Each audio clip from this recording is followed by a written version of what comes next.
150 government services. Today we have 14,000. And we are continuing to discover some more. In fact, when we started, we thought we had 10,000 government services. We discovered that there were more than 10,000 because of what my good brother there has said, data. Now we are building a bigger ecosystem of data. We can make decisions with clarity. We can make decisions with specificity. You know, we can know we are intervening here. Let me give you an example. We decided to register all farmers, 5,000 farmers of them we now have on our digital space. And we decided for the first time to distribute fertilizer using an e-voucher. The results are amazing.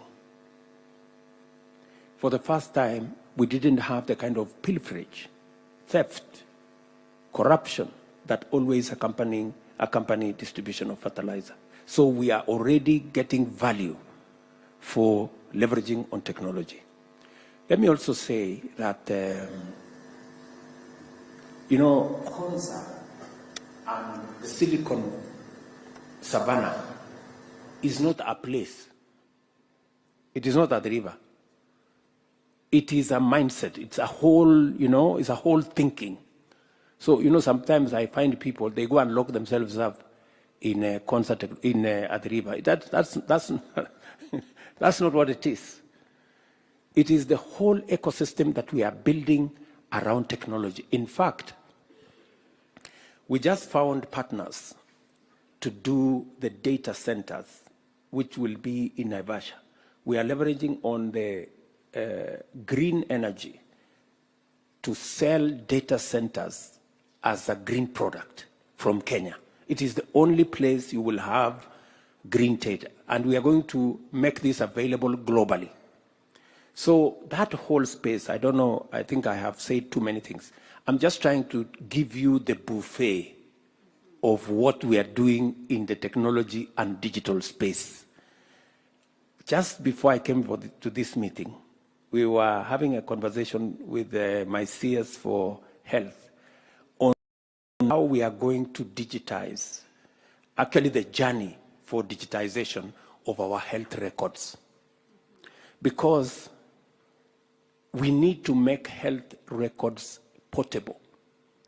We need to make the whole health ecosystem from commodities, prescriptions, claims, interoperable, so that it becomes a lot easier. And in the process, we will gather a lot of data on prevalence of diseases, what do we do with our commodities.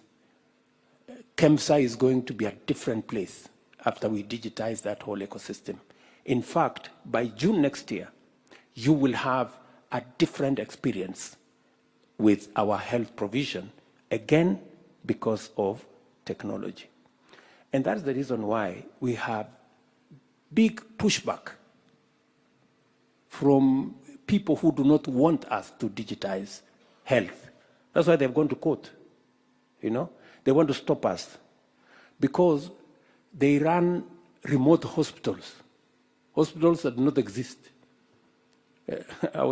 We were being briefed about a hospital in Kinoo that is doing more surgeries than Aga Khan and Nairobi hospital combined. You know? So I sent my CS, can you go and look at this miracle place? You know? And those are the people who have gone to court because they don't want us to digitize the space so that they can continue to game NHIF. I promise you, we will stop them. And we are going to digitize this space. So technology is going to be a big part of our and we will need people like Joel to work with us. We can leverage on their knowledge, their expertise to drive our own agenda here at home. Sorry for saying too many things. No problem, Mr. President. Next time, I think I'll try to cut you short if you're not saying nice things, but you were saying nice things. And I will say, Mr. President, I think it is clear in everything that there are some people who thrive in chaos and they create chaos so that they can thrive. Unfortunately, data provides transparency, and with transparency, the chaos is eliminated. So thank you very much for your comments on that. I'll go back to Joel so that we finish on the technology questions, and I'll just ask you. We talk a lot of things about things like artificial intelligence, machine learning, Internet of Things, augmented reality, and these are the things that are like child's play to you. And I would like to know, in your investment at Pathways Technology Limited, how has this contributed to the Kenyan economy and the community around you? Thank you very much, Joanne. And Mr. President, you're spot on the technology. At Pathways, we've been running for the last 10 years in the US, but leveraging the young people here in Kenya. We've had about 1,000 people go through Pathways. And we're happy to say that we get rated all the time by Safaricom, Google, Amazon, which to us is okay because we're creating employment. What we've done is we have a very, very solid training program that we're now scaling up with the help of Konza. We have an MOU where we plan to train 20,000 young people over the next 5 years in some of these very high-tech skills, AI, machine learning, and all that. So the future is bright. Like I said, there's a big wave going around, and Kenya is the destination. Forget about India. Thank you. That's brilliant, absolutely brilliant. And Kenya is the destination. Now coming to you, Prof. You lead a lot of people in diaspora, and I believe that Proximity Point is established on about 40,000 acres. This is a housing development that is being called the City of Return for the diasporans. And His Excellency has spoken at length about the issue of affordable housing. And this is an area of great concern for majority of us as Kenyans. Maybe you can just talk to us about how you want this to be the first green city in Kenya, and also how you've been able to mobilize all these people, any challenges you've encountered very briefly, so that then we can see whether there's any intervention that His Excellency can put in place to make sure that even diasporans coming can be able to invest in that space. Thank you very much, Joanne. And I think this is an amazing opportunity to kind of communicate this officially in this place. So before we actually articulated how to come back, because some of us have been in the diaspora personally over 32 years, and we feel that it's a time for us to engage with the country. So we formed an organization which is called One Voice Consortium. One Voice Consortium has over 110 organizations across the board, and that's in the entire diaspora. Through that, we did a kind of a proper research to identify which part of the country would be suitable for people like us coming from cold countries, and then what is the economic potential, what is the government agenda in that region. And we identified the Lapset corridor, that is the end of Kilifi County into Tana River and into Lamu County. So we're just at that transaction. And what we saw there was pro-economy, agribusiness, technology, and the like. We also identified that in one of the sub-counties that we'll be working in was the poorest county in the whole country. And for the diaspora, remittances was not enough. We wanted to be participants of strict, clear transformation. So through One Voice Consortium, we mobilized. We've traveled across the entire diaspora communities. And just last month, I spoke to over 2,000 Kenyans in Dallas, Texas. And how we mobilized that is kind of saying we have younger generation that has no historical, traditional attachment to Kenya. How can we create an atmosphere for them that makes them attracted? They earn triple, 10 times more than we earned when we went to the diaspora. So the strategy is to work with this generation, create resources, especially through the industrial park, to enable them invest, not necessarily emotionally, but because they can see the returns on their investment. So our prayer to the government is that we get proper documentation, a special economic zone, so that we are able to channel directly our billions of dollars into Kenya and then rechannel them into the rest of the country. Excellent, excellent. And I think you had a point in terms of the ease of doing business, where we would get accelerated services, where even if it was a premium service, people coming in from diaspora could process, for example, land titles, etc., in an expedited manner so that they can then invest effectively. Mr. President, would you have a comment? It's, in fact, we, in the whole space of delivery of government services, from visa issues, land transactions, investment opportunities. That is a space that we haven't been doing well. Our investment branding has been very limited. And in fact, one of the firm instructions I have given to CS Miano, and she knows what to do, and I have confidence in her ability to do it, is to make sure that the investment authority has clarity on how long it takes to do what, who does what, and what is the investment journey for any investor in Kenya, so that it is predictable, it is known, and it is public. That is the correction we are making. So if you give us just another couple of months, we should be clear, because that is the space that we haven't done very well. But let me say the following, that what my brother is saying here about a special economic zone and all the other policy decisions that we have to make. If you look at today's newspaper, we have in the today's newspaper an advertisement to put infrastructure and the first phase of 6 special economic zones in Kenya that have already been gazetted. The 6 special economic zones are targeting opportunities like the one my brother here is talking about. Export-led, incentivized investments. We are targeting FDI on one side. We are targeting exports of different products on the other hand, and we are building an ecosystem that will facilitate, fast track, enable that to happen fast. So we have a special economic zone here in Thika, we have one in Sagana, we have one in Nakuru, we have Dongo Kundu, we have Naivasha, we have Busia, we have Eldoret. We are looking at other opportunities in different parts of Kenya. So, but it has to be targeted, and we need to know what are we trying to achieve. For example, the one in Thika, our focus is going to be pharmaceutical companies.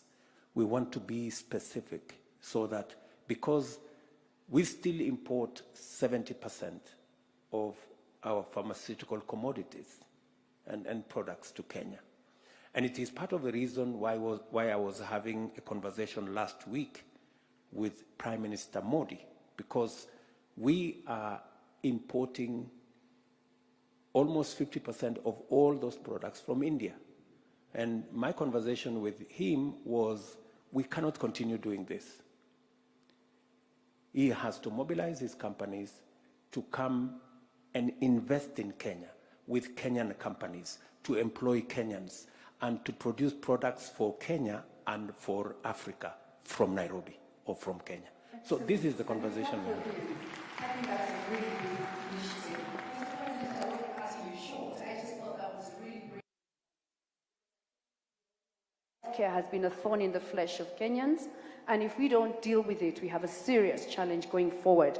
And with them coming here to set up companies, we create jobs, and at the same time, we deal with the problem that we are facing. So thank you, Mr. President. And you also referenced the issue of foreign direct investment and also exports. And so I segue directly into our next panelist, Thenya. Thenya, you have single-handedly created a luxury business. And this business, you have been at the Oscars with your fish leather bags. And we know that the BBC has said that as a partnership between the Kenya government and the Oscars, your bag was featured, and actually it was selected as the one to be used by Viola Davis. So given that light of resounding success, putting brand Kenya on the map as an exporter, Can you talk to us about the challenges that you have identified that could unlock significant growth opportunities for Kenyans exporting high-end goods to various markets? Thank you, Joanne. Thank you, Mr. President. I'm also really honored to be one of the youngest panelists here, so don't mind if I'm a little bit nervous. Challenges would be definitely funding. There's a lot of funding for the creative industry, but foreign funding. We don't have a lot of local support, so that would be great if we could get funding. Another thing I'd also say is there seems to be an issue finding quality leather. So if we could improve the circulation and distribution of quality leather within the country, it would be great.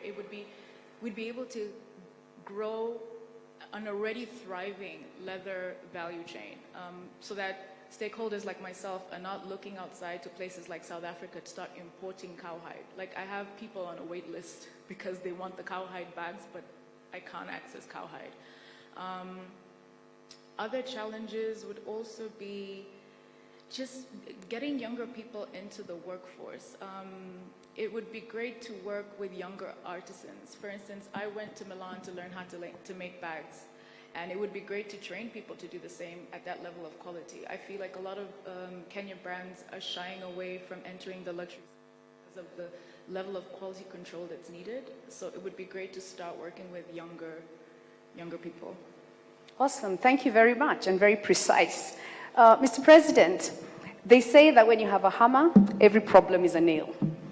I am a communications expert, and so I tend to see everything through the lens of perceptions.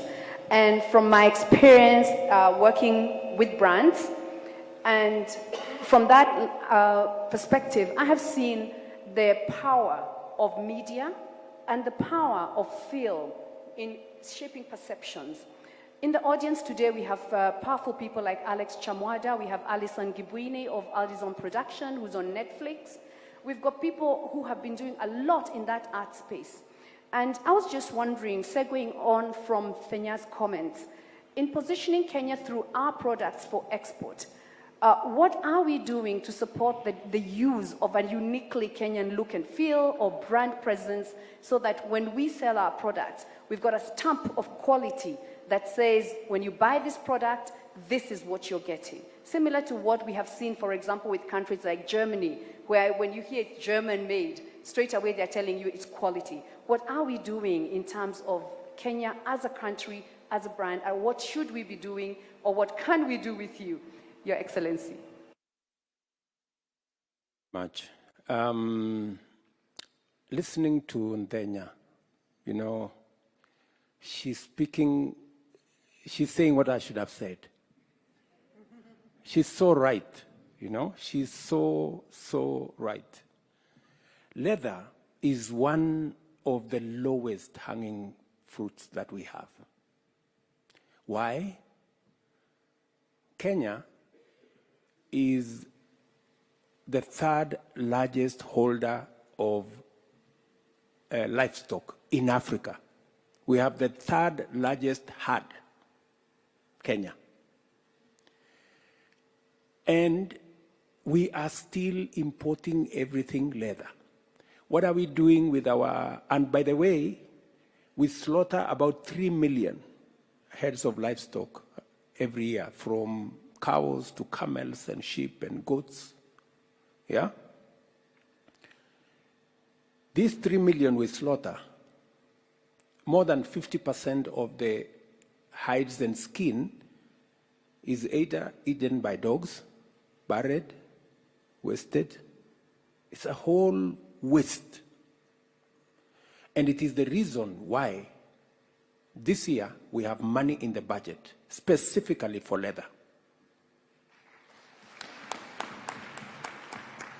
We are finalizing 3 tanneries. We are investing in completing 3 tanneries. One in Kenania here, another one in Narok, and one more place.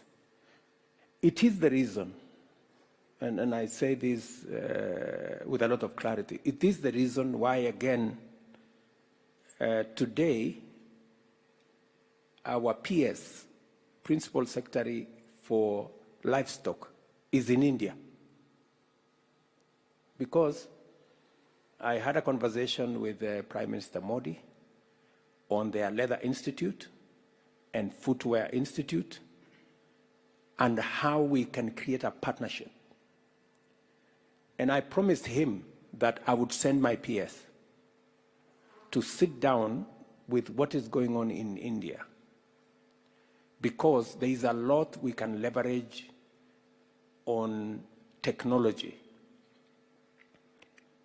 There is a lot we can work with other stakeholders.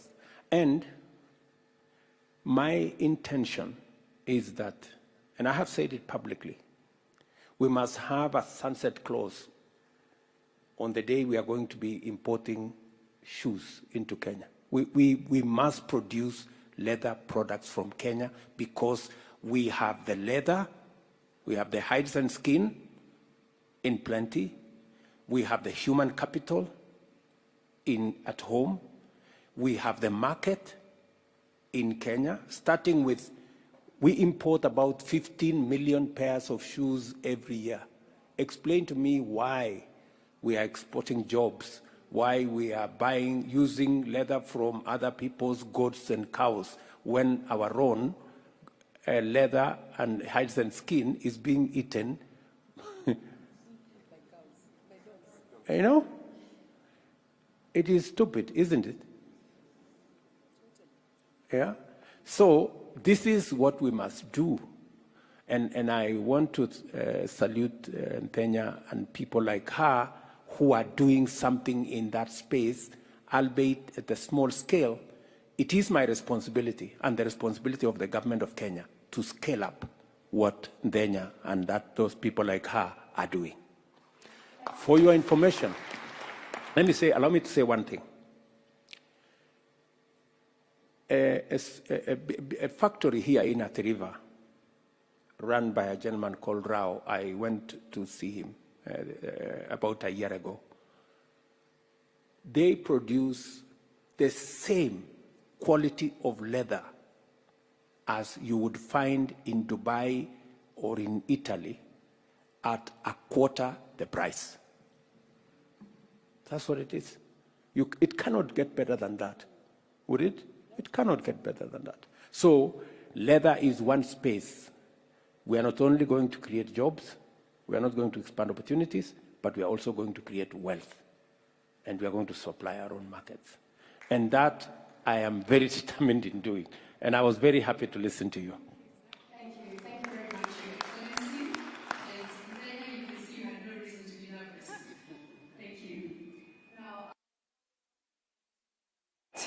and I will ask that you speak from the notes that you have made, so that you can tell us the main things you'd like to articulate in this conference, so that we hear your point of view, and especially representing diasporans in general, not just yourself.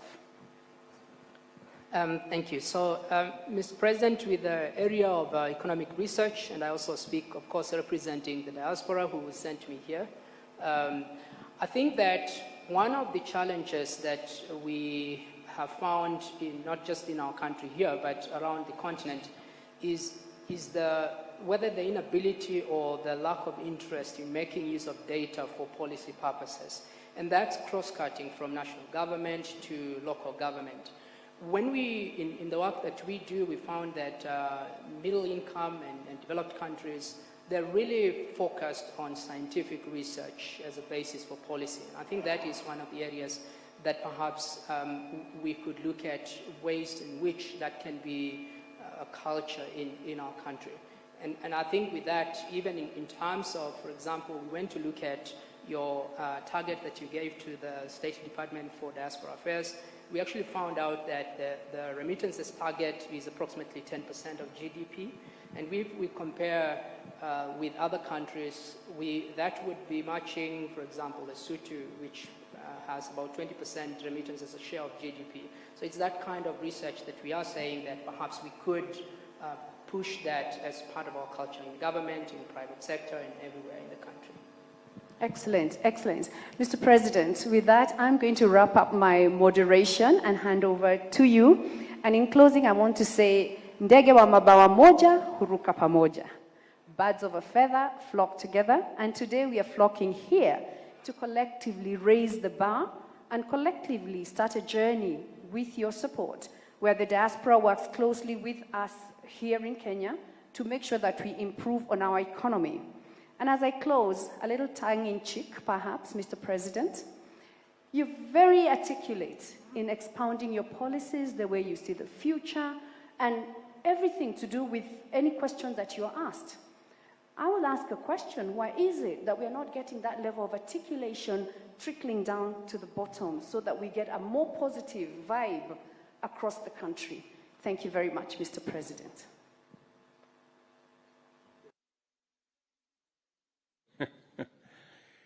You see,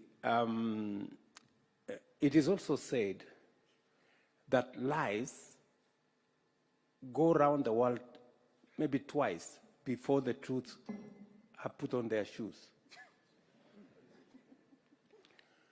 And you know, we have a democracy, you know, which we celebrate. And Kenya is a great country, a great democracy. And because we are democratic,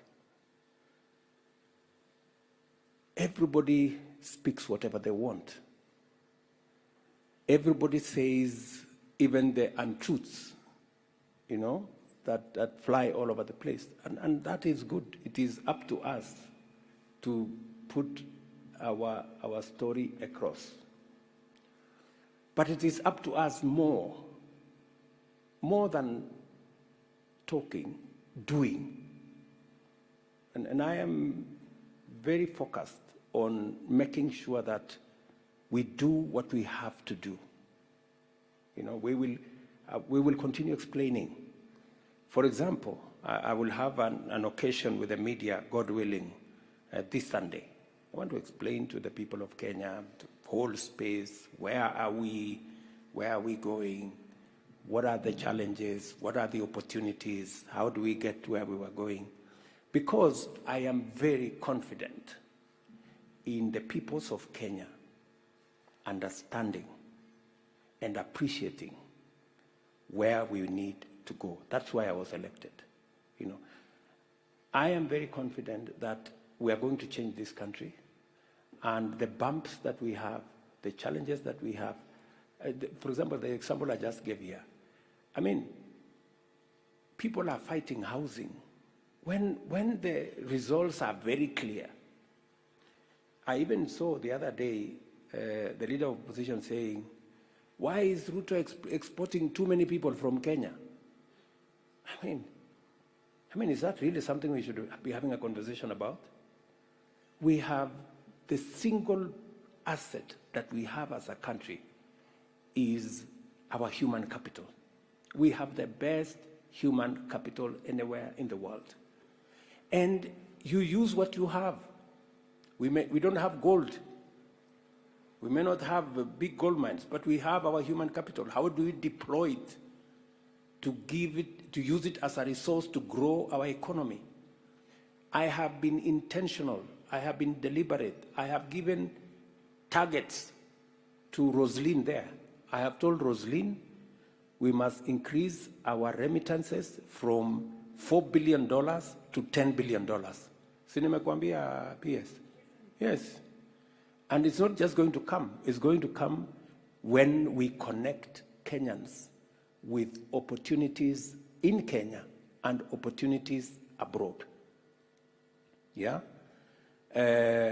We are concluding discussions with Saudi, for example, so that we stop sending domestic workers. We send skilled workers. We send professionals because there are huge opportunities. We're concluding, I had a conversation with Chancellor Scholz. They need 250,000 people to work. We are concluding the bilateral labor agreement with Germany. It is one KPI that I intend to conclude, so that again we can export labor. We can expand opportunities. We can connect Kenyans with opportunities globally. You guys in the diaspora have already demonstrated a great job that you have done investing in Kenya. we want to expand those opportunities. So what I am saying is we are doing more, speaking less, because shortly what we are doing will speak for itself. We may not need to say much. The people themselves will begin to see change happening in Kenya. Wow. I want to really, really thank my amazing panelists for that really engaging and invigorating discussion. Mr. President, you've added great value to the panel, and I'm so delighted that you have joined us. And so we thank you very much and close this session so we can hand over back to the organizers. Thank you very much, Mr. President. I know I would have added more value by sitting here and engaging, maybe answering some questions from you guys. Unfortunately, I wouldn't have that moment because I have another assignment and I have a cabinet meeting immediately after this. But there will be many other leaders. There will be many other ministers and PSS and professionals working in this administration that will come and speak to you. And I will have another occasion, as I said, to engage with you as we all of us make our contribution towards making our country great. So to all of you, nimesema asante sana, mimi nawatakia heri, nawatakia baraka, and thank you very much for coming to share your ideas and your suggestions in this conference so that you can inform the policy position of the government of Kenya. We don't just see you as people who have come to invest. We also want to pick your mind on many other aspects on how best we can do this together as government and as members of the diaspora and as Kenyans in general. Asanteni sana. Excellency will exit through this door. If you don't mind, Excellency, just a quick picture for posterity for the sake of this.